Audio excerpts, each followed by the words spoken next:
The LA Clippers treated Victor Wembanyama to his first NBA road game and absolutely beat the brakes off the San Antonio Spurs like they did to the Clippers for so many years in the past. Too much talent, and when they're motivated, they looked like they did in these first two home games as the Clippers beat the Spurs. Let's get into it on today's Locked On Clippers. You are Locked On Clippers, your daily Los Angeles Clippers podcast, part of the Locked On Podcast Network, your team every day.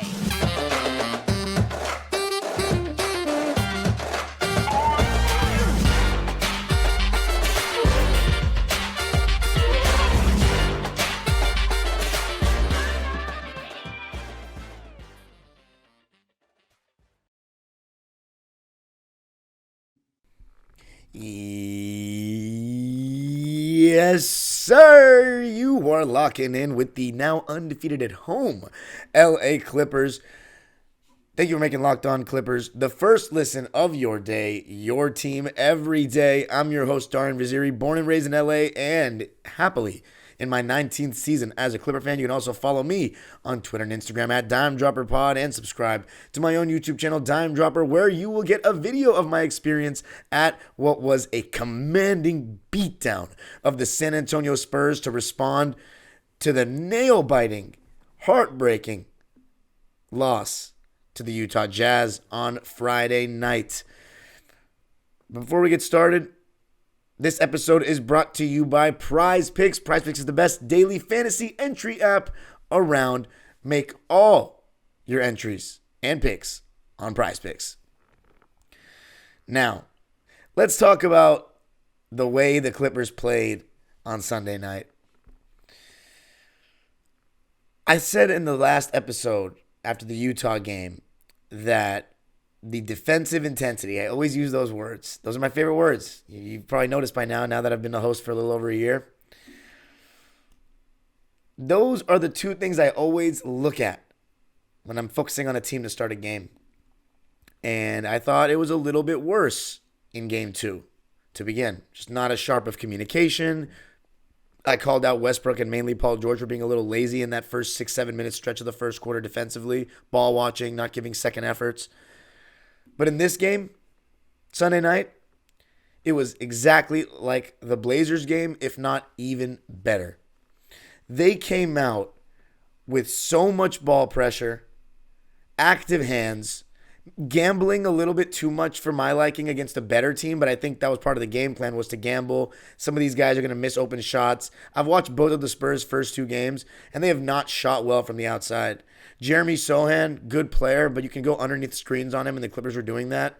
And then basically the only point of attack guys you have to focus on are Keldon Johnson, Trey Jones, and Devin Vassell. And the only one that was really doing anything was Devin Vassell, who had an efficient game. Keldon Johnson made his first shot, and then after that he missed every shot for the rest of the game. He was 1 for 9 in the ball game, so it was good that we got to keep him under wraps. But okay, I know I've been ducking it for 3 minutes now, but Wembanyama, yes. There was a little buzz in the building, no doubt about it, but all I wanted to see was Victor play a little bit, maybe make one or two spectacular plays on either end of the floor, and the Clippers beat the absolute brakes off of San Antonio, and him get clamped. That's exactly what happened in this game. Clamp City. Let's give a shout out to Robert Covington, who again started at the 4 tonight, played 26 minutes, only shot one time, and I think that was in the first quarter. He had a donut, but he was a team, actually no, he was not a team high, but he was a plus 25 and had a donut and guarded Wembanyama as the primary defender and did such a good job. His help defense was awesome. Let's see if he registered any steals. 3 rebounds, 3 assists, 1 steal, 1 block, no turnovers. It's amazing what kind of impact you can make in a game that you don't score in. And that is exactly the reason why I was so adamant about Robert Covington having his minutes swapped with Marcus Morris last season. Now you're seeing why. Am I smarter than Ty Lue? Should I be an NBA coach? Absolutely not. But it just shows you what we had on the roster and we didn't use. And that's what made it so frustrating. So when Ty Lue says, I want to start the season more seriously, or we got to start the season more seriously, I've repeated many times. I think he's also talking about himself through 3 games. Very serious. He's got the boys motivated. Defensively, we seem like we are, well prepared. Offensively, we look pretty solid. A little more movement in the offense. I like that we're actually playing with pace. And you saw that was a thing in training camp that we really conditioned. And we're focusing on that aspect. And Ty Lue has played good lineups for the most part. I will say there was only one little rough stretch of the game, maybe 2, if you count the beginning of the fourth quarter where the game was basically already in the refrigerator. But San Antonio made one little run. I think it was around the second quarter, and it was the minutes that Kawhi and Paul were on the bench together. But then Russ came in and he restored order with the bench. I still am a little shaky against better opponents if we go with Kawhi and Paul on the bench at the same time, especially when the best player on the other team is in the game. So I'm not going to talk about Tuesday's game till the end of the episode, but it made me a little nervous that Wembanyama was in the game and we didn't have Paul or Kawhi, but we took care of him. And he's still getting his feet wet in the NBA, right? He's still not fully aggressive one-on-one. And the times that he was, Rocco, Kawhi, when he got switched on to him, they clamped him. Like Nico Batum knows him, I know. I saw him dapping him up at the end of the game. Like, we just had the bodies to throw at Wemby because Wemby's not a guy, despite his size, that's going to really punish you down low right now. He's still really skinny. He's still getting his feet wet in the NBA. So bigger forwards that are mobile are the guys to guard him. You don't put Ivica Zubats on him, even though Zoo did a decent job the 1 or 2 times he was switched on to him. But if you put Wembanyama on an island or Zubats on an island with Wemby at the 3-point line, he's getting blown by or mixed.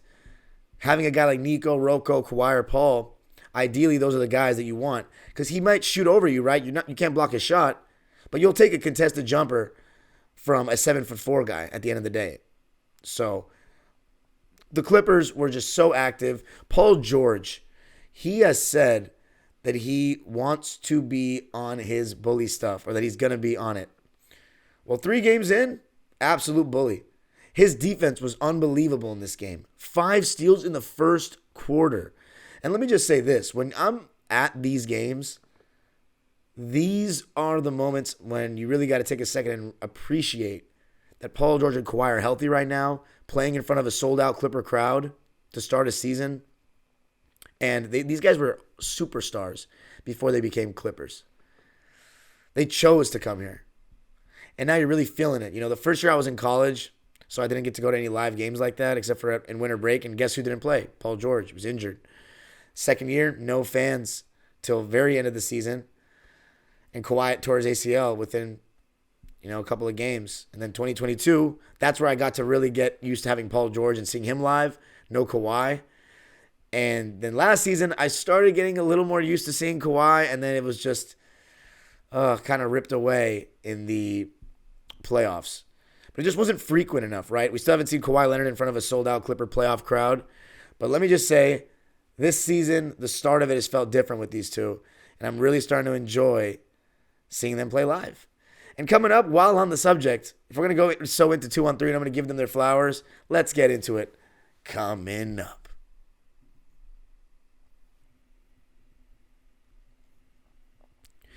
I got to tell you a little something about Prize Picks. Prize Picks is the best daily fantasy entry app out there, the largest independently owned daily fantasy sports platform in North America, and it's super fun. Prize Picks is the most fun I've had, winning up to 25 times my money this NFL season. All you got to do is select 2 or more players and pick more or less on their projected stats and place your entry. And testing your skills on Prize Picks is the most exciting way to play daily fantasy sports. If you have the skills, you can turn $10 into $250 with just a few taps. Quick withdrawals, easy gameplay, and an enormous selection of players and stat types are what make Prize Picks the #1 daily fantasy sports app. Prize Picks is actually my favorite app that we use here on Locked On. I used it a lot for the NBA last season, and I'm looking forward to using it more this season. And you can also use it this season if you go to prizepicks.com/LockedOnNBA and use code LockedOnNBA for a first deposit match up to $100. That's prizepicks.com/LockedOnNBA and use code LockedOnNBA for a first deposit match up to $100. Prize Picks, daily fantasy sports made easy. All right. So let's talk about Kawhi Leonard and Paul George, who absolutely set the tone in this game. Kawhi Leonard has really been shooting the ball well. His catch and shoot three ball has been absolute money. His three ball has just been money. Off the bounce, coming off screens. He hit one that was deep in this one. Just knocking down shots, being aggressive, getting to the foul line. Just looks good. Playing defense. Help defense. On the ball defense. Paul George, same thing. Active hands. Just Paul George's ball pressure so far to start this season defensively, just getting into the offensive player. Active hands. I mean, we know he's got some really, really good hands. Those long arms. But when he's sitting down like that in a chair, Robert Covington also, for the record, sitting down in the chair tonight. Paul George is top 10 conversation in this NBA. I mean, because offensively, he can't be, when he's playing with this kind of confidence, going to the rim like that, just, he can't be touched. Now, granted, I did say San Antonio wouldn't have anything to match up with him. Because Wemby's going to be used as a roamer. And he had some moments where you were like, my God, the way this guy can cover ground is just ridiculous. It's like he takes one step, and from the foul line, after helping on somebody, he can close out and block a three-point shot. I thought also, because the Clippers' offense was so good, we prevented long misses that got Wemby in transition. And they even tried putting Wemby at the top of a zone. They ran a little 1-2-2, a little 3-2, 2-3. In the second quarter, they ran Wemby at the top of a 1-2-2 zone to have his length disrupt, whoever was at the top of the key, right? Disrupt the perimeter. And have him contest shots from the outside. So when they cause long misses, he's getting a rim run and leaking out. So he can seal smaller defenders, because at that point in transition, if you're the Clippers, you just got to get back, right? So whoever can pick him up the fastest has to pick him up. So let's say it's Bones Highland. That's the quick guy that can get to him the quickest. Victor Wembanyama against Bones Highland on a rim run. Just throw the ball into the stratosphere, and he might be able to punish you. But because the Clippers offensively were so good and shot 52% from the field and 38% from three. So 3 straight games where the Clippers have shot well from three, in large part due to Kawhi Leonard being so ridiculous. But they're generating tons of good attempts, and here's why I think the number is pretty sustainable. The role players have not gone off from three yet. Rocco hasn't really hit his threes. Russ has been pretty good, and I think he's been pretty in rhythm for the most part with his shots. I haven't had too much of a problem with it. Like in this game, he made 3 threes out of 5, but he was just in rhythm and he was feeling it and he was shooting it without hesitation. And honestly, when he shoots it without hesitation, I think he can be like a 35% shooter off the catch. But when he's off the bounce, I don't really like it. Don't really like Russ threes off the bounce. But yeah, the 3-point shot, I think we're generating good looks. Norman Powell is also a guy that hasn't been able to. Well, he was 2 for 5 from 3 in this game, actually. But he's getting such good looks, and he's shooting a decent amount when he's in, so he's gaining a rhythm, You get enough shots up, get your feel of the basket, start hitting shots. But Paul George and Kawhi, I'm just so happy the way that they have led us in a sense of, it's not about that we beat Portland and San Antonio, and I'm so excited about that. It's the fashion in which we've done it. Everybody was saying I was overreacting last season when after the first 4 or 5 games, I was like, this team is not serious. They don't understand the opportunity they have with the schedule. It's only been 3 games. But if you haven't noticed, I'm singing a very different tune. I'm not just doing it to give you guys fake hope. The point is, I'm singing a different tune because I'm seeing action. I'm seeing them backing up their talk so far. But the thing is, consistency matters, not just the first 3 games. But I'm only going off of the first 3 games. So that's why I'm sounding very positive and excited. Because, look, I just got home from the game. Of course I'm going to be positive and excited. By the way, Section 207, 2-0 since we've implemented them. And I haven't watched the broadcast back, but I hope you guys heard some Kawhi MVP chants tonight, because guess who was starting them? And I'm actually being serious, not to toot my own horn like it's anything significant, but nobody was doing it, and I was doing it. And we started because my Section 207 is the best. They're all like-minded people like yourselves that are listening in one section. It's a genius idea. It's the preview of the wall. Get into the wall at the Intuit Dome, Clipper Nation. But anyway, Paul George and Kawhi couldn't be stopped. The Spurs had nobody to throw at them. When we play Orlando on Tuesday, they're going to have more guys to throw at him. Jonathan Isaac, Gary Harris, Paolo Banchero, Franz Wagner. But Paul George, when he's hooping like that, he is just one of the most aesthetically pleasing watches in the league. 19 points, 4 rebounds, 5 assists, 5 steals, only 1 turnover. So 2 straight games, PG taking care of the ball better. 8 for 17 from the field, 2 for 7 from deep. So he didn't even have a great shooting game from 3, and he didn't last game. So he's kind of due for a good shooting game from 3, in my opinion. Hopefully we get that on Halloween if he plays. Going to be talking more about that in the final segment, but it felt like he had way more than 19 points. And here's the beauty of it. When you really take games seriously and you play like a great team and take care of the trash, no offense to any Spurs fans listening, you're a rebuilding team, but for where the Clippers want to be, we got to look at the Spurs and the Blazers as trash. You guys are garbage. You have no chance of beating us. That's how you have to look at it from a competitive standpoint. Obviously, I have all the respect in the world for how good the NBA players on those teams are. They are amazing. One of one. But my predictions preseason were that the Spurs and the Blazers would be the worst 2 teams in the West. So considering that I think we could be the second best team in the West, we got to take out the trash. And so far we're doing it. And one thing I like is that we're taking care of home court. This is how you load manage properly. When you beat the living snot out of teams and you get to rest your starters the whole fourth quarter, which you got to do tonight on Sunday night, that is how you really rest. That's how you really make a statement.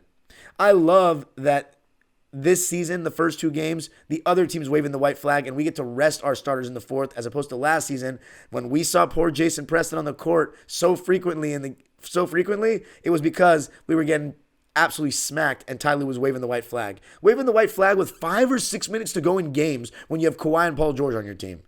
Embarrassing. This is totally different, and it starts with Ty. But really, it begins with Paul George and Kawhi, who, when they do it on both ends like this, they really are living up to the 2 of the best two-way players in the game. Right now, first 3 games, they're doing it. But they're going to have a task ahead of them on Tuesday with Paolo Banchero and Franz Wagner.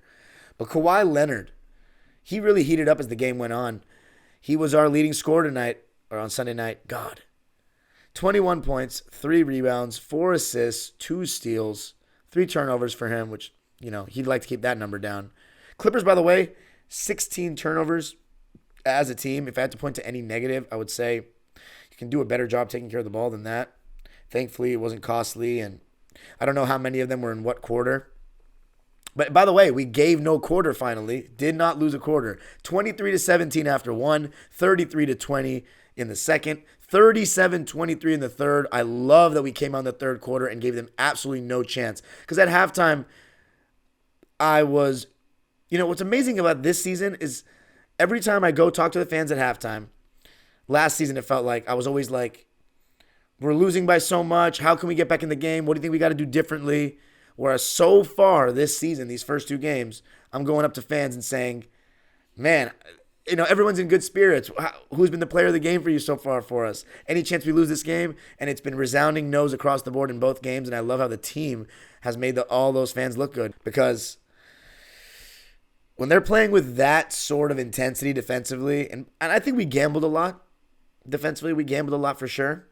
But because we were so swarming and we have such length and athleticism on the floor, even with Kawhi and Paul George being older, they are still athletic. And we have Westbrook, who's the most athletic player on the court at 34 years old.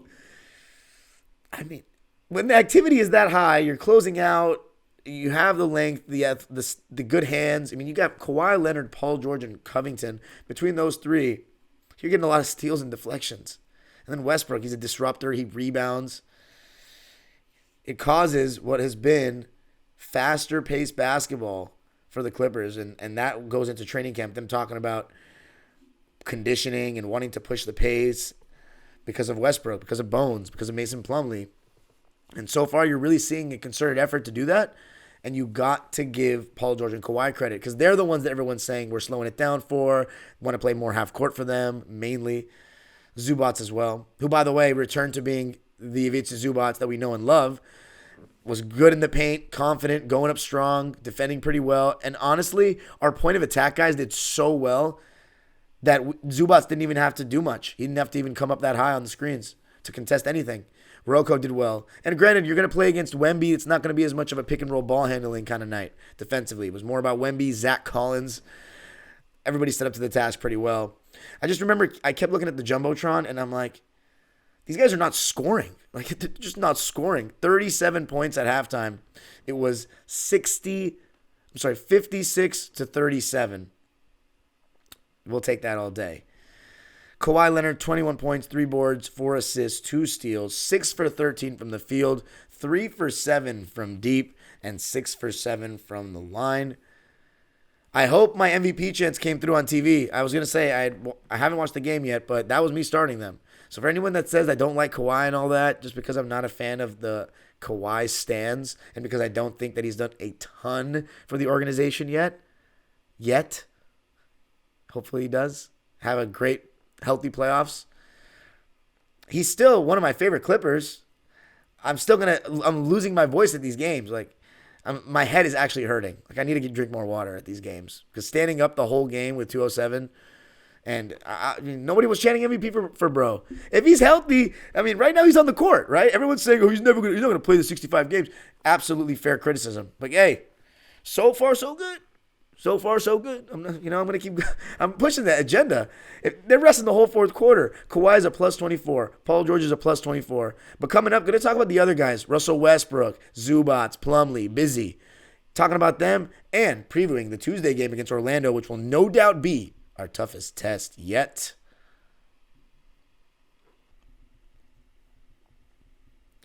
I got to tell you a little something about FanDuel. Score early this NFL season with FanDuel, America's #1 sportsbook.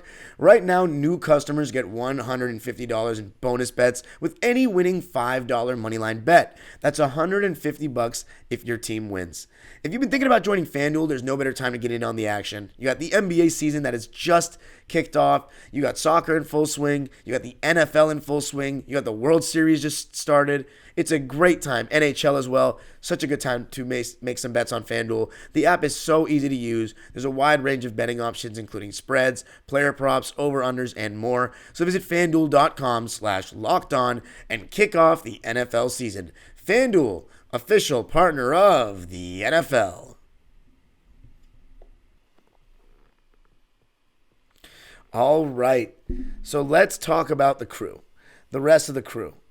And starting with Russ, who had a very good bounce-back game, much more aggressive. I think Russ has been really solid on defense these first 3 games. A little bit too much gambling in this one, but again, as I mentioned before, the gambling was fine because these guys are not very good shot makers relative to other NBA teams, missing a lot of easy ones, or should I say open ones. And they didn't give us anything to really worry about. Plus, they weren't too difficult to score on. The only real threat defensively where I was like, oh my God, was Wemby. Because when he was in the vicinity of things, he's a disruptor. No doubt about it. But besides that, especially when Wemby is out of the game, and he doesn't get that many minutes for a rookie, in my opinion, starting out his NBA career. Like, let's see how many he got in this game. 26. Like, that's nothing. He comes out at like the 6-minute mark of the first quarter, and he's their franchise player. I'm a little confused. I know it's the Spurs, and they're like the originators of load management, but 23 minutes in the Dallas game. He had 5 fouls in that one, though. That was more due to foul trouble. 31 against Houston, where he played really solid, especially at the end of the game. And that was an overtime game. It was an overtime game, and he played 31 minutes. So a little weird to start him out so slowly like this in terms of minutes. But it's okay. We'll take it, right? It was less to worry about. Wemby, by the way, 11 points, 5 rebounds, 2 assists, a steal, a block, 5 turnovers. We were really causing problems for him, deflecting his passes. And I just think he has to realize that this was the best team he played so far, right? He has to realize who he's dealing with. He played Houston, and he played against Dallas. The Clippers fully healthy are better than those teams. He was 4 for 10, 0 for 2 from 3, and 3 for 6 from the line. Safe to say he was shut down. Devin Vassell was the leading scorer for the Spurs with 14 points on 6 for 10 shooting, and their bench gave them really nothing. And I knew that the Clipper bench, even though some moments were a little shaky, especially when the starters looked so good, the Spurs bench, I just knew they couldn't compete with us. Jetty Osman, who I was jokingly calling Jetty Awful at the game, he had 12 points on 4 for 7 shooting and 2 for 4 from 3. He was actually pretty good. Doug McDermott was 3 for 6, but nothing to really worry about. Norman Powell, he's getting there. 13 points, 3 rebounds, 1 assist, 2 steals, and a block. I will say Norman Powell's defense has been really, really solid this season, except for the first half of the Jazz game. He's been really solid. High effort, fighting over screens, active hands. Again, I really think the Norm defensive criticisms are a little overblown. Oftentimes, he's surrounded by other players that aren't great defensively either. So you have a lot of mediocre defenders. Then you have Mason Plumlee out there who can protect the rim. Last season, they didn't even have a secondary center, really, besides Moses Brown. It's a tough defensive lineup to be in. So any defensive metrics or net ratings or defensive rating when he's in the game and all that is going to be hurt by him being surrounded by other players who aren't great defenders either. And I'm not calling Norm a great defender, but I think he's passable. And I think we saw that when he won the championship with Toronto. But in this game, 13 points, 5 for 11 from the field, 2 for 5 from 3, and 1 for 2 from the foul line. Nico Batum, really solid. You can't tell in the stats. He had a donut, 2 rebounds, an assist, and a steal. He was 0 for 4. All the shots were threes. All of them were good looks. But again, as I was saying, the role players, I still feel like they can be better from 3. Nico, defensively on Wemby, was amazing. Great. Exactly what you want to see. And again, I am never going to be mad at guys playing that guard. And Nico's still a threat from 3. You have to respect him. So, Nico Batum, so far I like the way he has started this season. And then Zoo, very happy with his performance. 16 points, 8 rebounds, 1 block. As I said, he wasn't too involved defensively as much as normal because the Spurs is less of a point of attack, pick and roll kind of team. They got Wemby as their number 1 player, so they're going to be feeding him at the elbow, high post, and trying to work off of him. I thought the Clippers did a really good job with their off-ball switching and just being alert at any backdoor cuts or anything of that nature. So, very sharp. You got to love the attention to detail. Mason Plumlee, I thought he was really solid in his minutes because he was great on the glass. Great on the glass, and I had no moments where I was mad at him defensively. 4 points, 6 boards on 2 for 3 shooting in 21 minutes. And I've got to give KJ Martin a hand because it was his best game as a Clipper so far. He cannot hit threes, though. Finally hit one, but his jumper just doesn't look convincing. However, he was being aggressive, trying to get downhill and get to the rack, and he had 10 points on 4 for 6 shooting. Just a solid play finisher. 18 minutes of play, so happy to see KJ get in double figures. Hopefully that'll give him some confidence. Clippers went with Nico, KJ, Mason, Bones, and Norm off the bench. So full 10-man rotation. Amir Coffey, Musa, and Kobe Brown got in during garbage time. Good to see Kobe Brown hit a 3. But Bones Highland just continues to start the season incredibly. He has been hitting his 3-ball, and he wasn't hitting it in the preseason, but the second the bright lights come on, he's ready. 18 points for him. A little bit of it was in garbage time, but I've just been so happy with him on both ends of the floor. 7 for 14, 4 for 8 from 3. He had 4 turnovers, though, so you would like to see that number kept down. I don't like his decision-making on fast breaks. He dribbles too long, and will pull it back out. Sometimes he doesn't need to, and he likes the transition 3 a lot, so sometimes he doesn't go to the rim or look up at guys filling the lane. But I love the way he started this season. 18 points, 3 boards, an assist, and a steal. And yeah, I said 50% from the field and 50% from 3.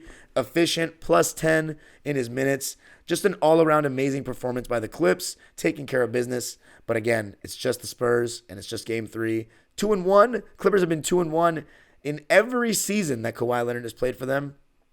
Obviously not counting the 2021-22 season where he didn't play.